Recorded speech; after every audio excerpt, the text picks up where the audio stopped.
Bonjour les critiques.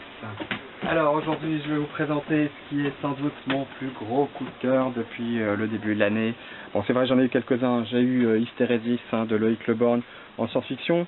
Là on est déjà plus dans le polar, et un polar quand même très particulier puisque c'est un polar qui se déroule à Istanbul.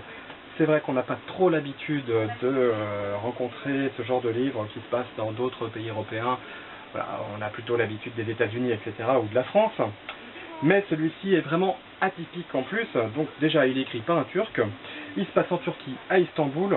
Et il met en scène un personnage assez extraordinaire qui s'appelle Alper Camus. Bon, on voit tout de suite ici la référence évidemment à Albert Camus, voilà.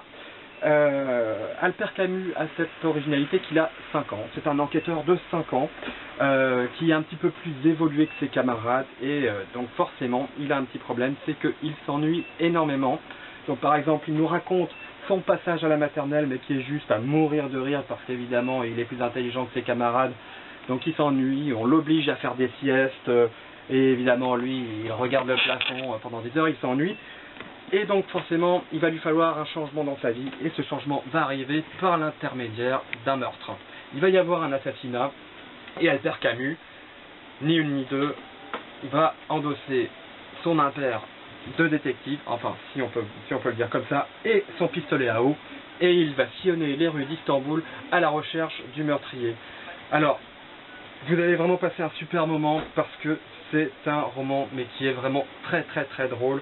Alors je vous parlais du passage à la maternelle, mais il y a tellement de passages hilarants dans ce roman qui en plus, cerise sur le gâteau, nous raconte un vrai roman d'intrigue.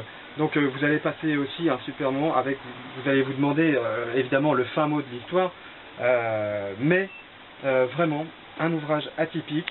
C'est aux éditions Mirobol, un tout petit éditeur qu'il faut soutenir parce que c'est ce genre d'éditeur qui publie des petites perles, mais là c'est même une grosse perle que j'aimerais que vous achetiez tous parce que c'est pour moi mon polar de l'année. Voilà, à bientôt les critiques.